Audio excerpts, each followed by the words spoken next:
Hello everyone, welcome to episode 2 of our World of Work Healthcast. My name is Lydia Greenhalgh and I'm a senior content writer at AXA Global Healthcare. Today we're going to be talking about the first stage of the assignment experience and looking into detail at our research into how to set people up for success. Joining me is Emma Crowle. Emma, would you like to introduce yourself? Hello, I'm the Customer Experience and Insight Lead here at AXA Global Healthcare and I'm responsible for the research we're going to talk about today. So Emma, before we get going, can you tell me a little bit about the research, so the background? Yeah, this is research we've been running since 2017, and it's really an opportunity for us to look into the world of international work placements, both from the point of view of the HR decision makers who are sending people on overseas assignments and also from the assignees who are doing the work placements. So we have spoken to over 600 assignees and nearly 700 HR decision makers across 10 countries and 4 continents for this work. Yeah, amazing. So a huge breadth of research that's gone into this. So obviously you mentioned that we've been doing this research for 8 years now. What themes would you say have broadly stayed the same? Which have changed? Like, where have we seen the most, I suppose, growth? I think when it comes to the motivations for sending people abroad, they pretty much are the same. And when we look at long-term assignments, they really are the bedrock of kind of overseas placements. What is changing, though, is that there's an increase in short-term assignments, and HR decision makers think that that will continue to increase. And actually, we're probably going to see more digital nomads doing international assignments over the coming years. It's fair to say that's probably linked to the pandemic and the fact that we are more hybrid and flexible in the way that we work, and that includes in international assignments. Yeah, so things are getting shorter in nature, essentially, which is what Definitely, we're saying. And more expensive? Certainly more expensive. So we've seen a 58% increase in the cost of sending somebody on an assignment since we first did this research 8 years ago. And that is over and above the cost of their salary. So yeah, It's a big investment for companies. So that's why we really want to talk about the preparation stage now to make sure that we get it right from the off. And I think when we've done the research, what we're seeing is that the preparation is really there in terms of the logistics, so making sure somebody has got their visa, the relocation, that kind of thing is sorted. And it seems like the career elements, so the job expectations, they seem to be sorted. Where we think there's probably a bit of a gap is in like the personal preparation and making sure that employees are really clear about what they're going into and not kind of giddy about the excitement of the new opportunity. Yeah, and I suppose that looks at like the full lived experience of somebody. So it's not just visa sponsorship and help with like moving and finding a house when they're there. It's like the cultural preparation, the language skills they're going to need, and we've obviously seen that show up in the research as well, haven't we? Just how integral all those things are. Yeah, we really have, and preparing your family, whether they're going to be with you or not, for that assignment, and for the fact that their world is going to change, whether they do come with you or not. And just making sure that people have thought a bit about the culture in which they're about to move. Just all the social norms, all those things that we take for granted when we're living in our home country. Yeah, definitely. So then in terms of the preparation stage, which is obviously what we're focusing on with this new report, what should people be doing in the months before they go? And not necessarily just assignees, but what should organisations be doing for people before they go? I think it's about focusing as much on the practical and the emotional as it is on the logistics. So it's very easy, like I mentioned, that people can be quite excited about the prospect of moving abroad, and therefore they're focusing on getting themselves to the place, but they're not thinking about what life is going to be like while they're there, and understandably so probably. So I do feel like it's part of the responsibility of the employer to really be preparing the employee to make sure that they are thinking about buddy systems, connecting with people who they're going to be working with when they move abroad, thinking about what's going to happen if they get ill, what's the healthcare system like, thinking about, is there a language barrier, and all those kinds of things, so that they are ready for day-to-day life when they arrive. Yeah, and it's those day-to-day realities, isn't it, that we're finding in the research that people are struggling with the most. So it's when they enter those personal spaces that actually they're finding some barriers. So yeah, like you said, with language, or it might be forming social connections, and it's all those things that can sort of quietly undermine, I think, the investment in an assignment.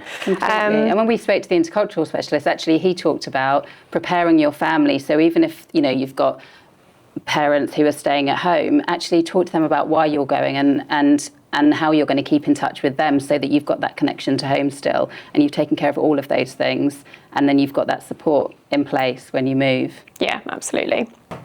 And what have we seen in the research that tells us if people don't prepare, or if organisations don't prepare their people very well? How does that show up? So we've seen that 54% of assignees say that the first 3 months is the most difficult for them from a kind of wellbeing perspective.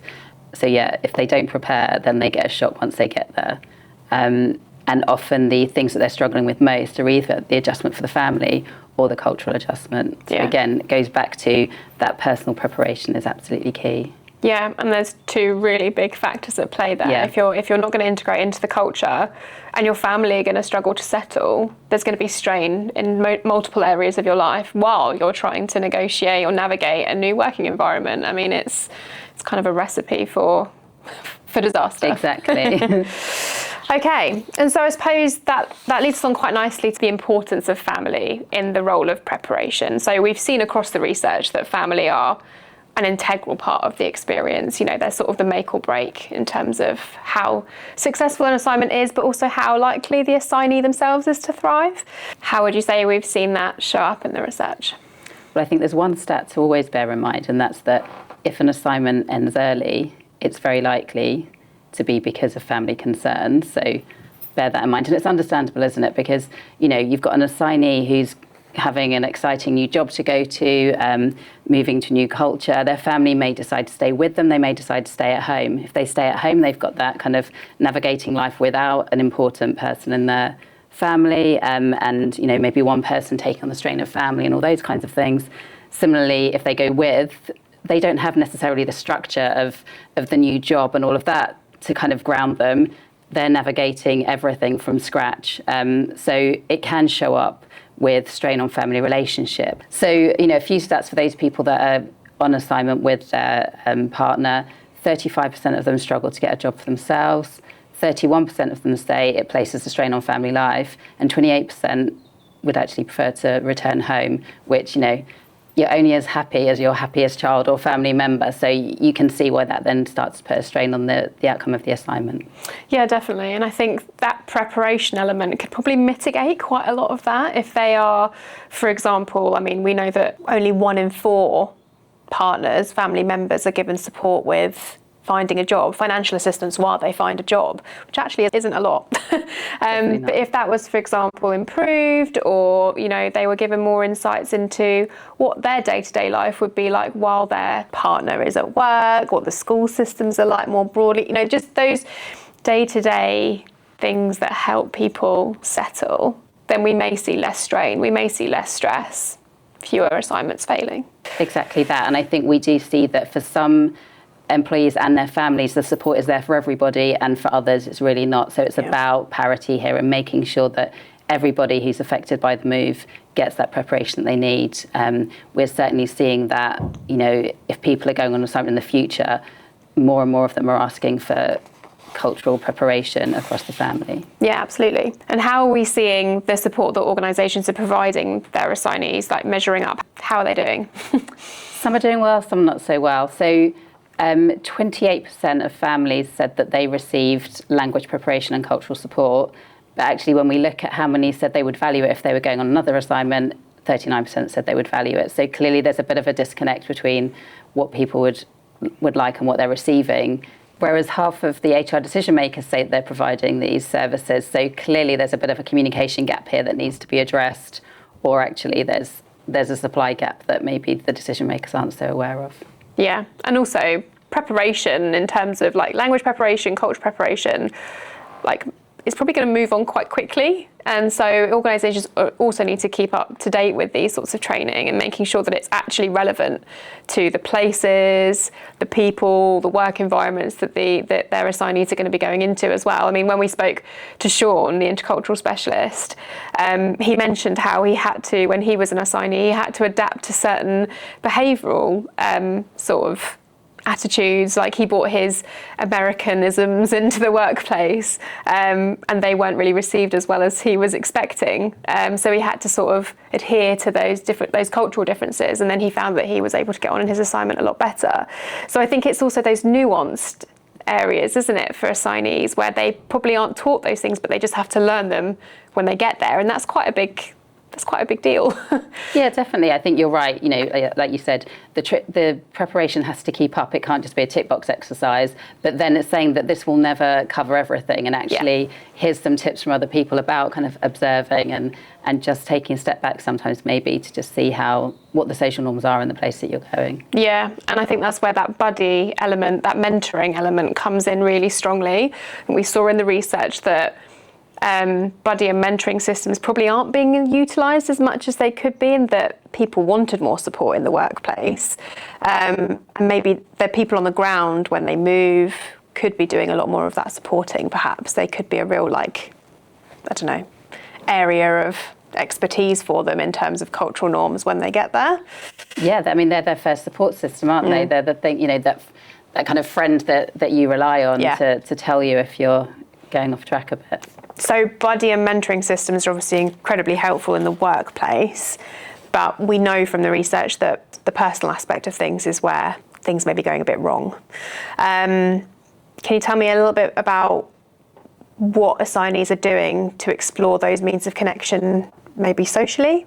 A lot of them are actually going out and self-sourcing kind of local community groups, and half of them said that they found them to be really helpful, but they're not necessarily getting as much of that from their employer as they may have expected. So while just over a quarter did get some kind of support groups or access to forums, they're not all getting it. And clearly when they get it, it makes a difference. So it's really about making sure that everybody has got access to these kind of community elements that would really support them in the early days of their assignment and beyond. Having access to these groups is obviously really important, because we've spoken about the importance of cultural adjustment and looking after the family, but there's also another really big challenge that assignees face when they go on assignment, which is loneliness and isolation. Can you tell me a little bit about that? Absolutely. So we talked at the beginning about the 54% who struggled with their well-being in those first few months of their assignment.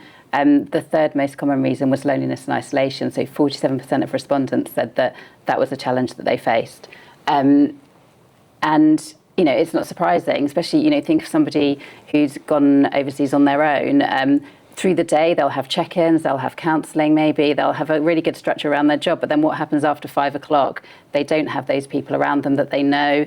There may well be, people that they're working with who've got a great support system, but that's because they've set it up over many years. And there's also likely to be a struggle, especially with the rise of short-term assignments, where what's in it for the person in the assignment country to kind of make friends and have a connection with this person that might be leaving again in a few months' time.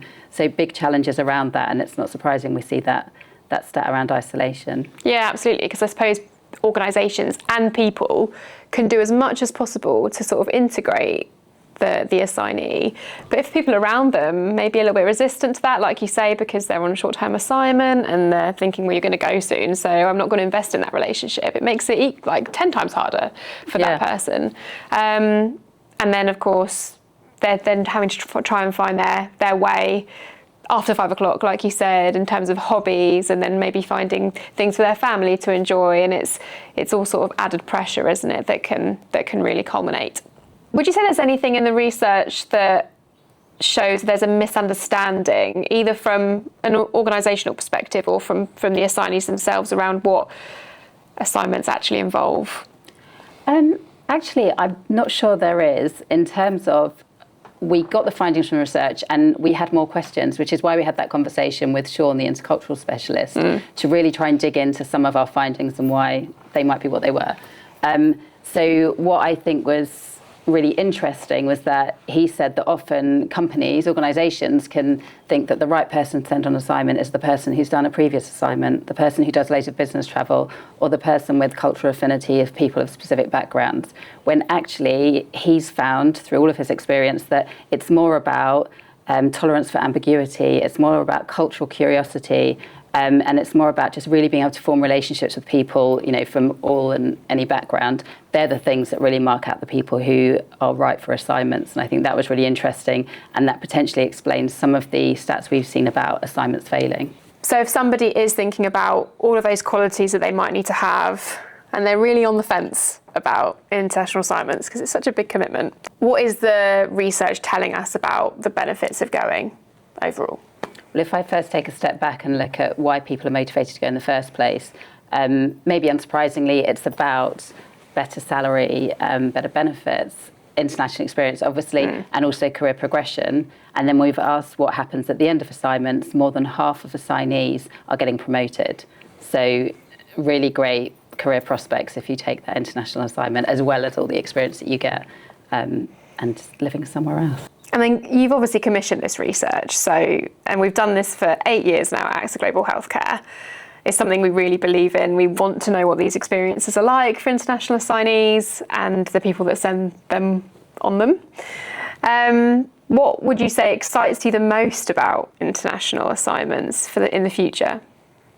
I think just that fact of the change, and we've seen things that are common themes across the last 8 years, and we've seen things that are changing, and obviously the world has gone through massive change over the last 8 years since we first started doing this. And I think I'm just really excited to see when everything settles down, where do international work assignments go? There's always something new that we learn.